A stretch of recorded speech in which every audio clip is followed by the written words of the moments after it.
စိတ်ကောက်နေတဲ့ရည်စားလေးကိုမချော့တတ်ပါဘူးဆိုတဲ့မမတွေအတွက်အမြင်လဲလှမယ်စားလို့လဲကောင်းမယ်စိတ်ဆိုးလဲပြေစေမယ်ဟင်းလျာတစ်ခုကိုမိတ်ဆက်ပေးပါမယ်ပုံမှန်ထည့်နေကြပါဝင်ပစ္စည်းတွေကြီးပဲဖြစ်တာကြောင့်ထွေထွေထူးထူးစဉ်းစားမနေပဲလိုက်လုပ်ကြည့်ရအောင်ပါ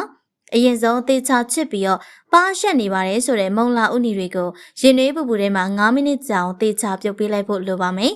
ပြုတ်တဲ့အခါမှာလည်းစားလေးနည်းနည်းကိုထည့်ပြီးတော့ပြုတ်ပေးလိုက်ပါတစ်ဖက်မှာလည်းအဓိကအမယ်ဖြစ်တဲ့ကြက်ဥကိုတစ်လုံးချင်းစီဖောက်ပြီးနွားနို့နည်းနည်းနဲ့အတူနှံ့နေအောင်ရောမွေပေးလိုက်လို့ရပါပြီပြီးရင်တော့ခုနကပြုတ်ထားတဲ့ဥနီနဲ့ကြက်တော်မိတ်ကိုရောပြီးစားနည်းနည်းထိငရုတ်ကောင်းထည့်ပြီးတော့သေချာရောမွေပေးလိုက်ပါမယ်ဒီနေရာမှာမှွေနိုင်ရင်မှွေနိုင်တဲ့လောက်အရသာရှိရှိနဲ့စားရမှာဖြစ်လို့ကိုယ့်ရဲ့အချစ်တွေမြတ်တာတွေရောထည့်ပြီးတော့သေချာမှွေပေးလိုက်ပါရှင်ကျုပ်အနှစ်တွေရလာပြီဆိုရင်တော့ဘန်းတစ်ခုတည်းကိုလောင်းထည့်ပြီးတော့အပေါ်ကနေအဖုံးတစ်ခုခုလုံးနေအောင်ပလတ်စတစ်လေးအုပ်ပေးလိုက်ရပါမယ်ဒါဆိုရင်တော့နိုင်ဝက်လောက်သေချာလေးနှပ်ပေးလိုက်ပြီဆိုတာနဲ့အယောင်လဲလာမယ်အာဟာရလည်းရှိမယ်ဆိုတော့ကြက်ဥပေါင်းလေးရလာပါပြီရှင်ဆိုတော့အသစ်တော်ဟင်းချက်နီးပေါင်းများစွာကိုကျမတို့ရဲ့ channel ကနေနေ့စဉ်တင်ဆက်ပေးနေရကြောင်းစောင့်ကြည့်ပေးထားကြပါဦးနော်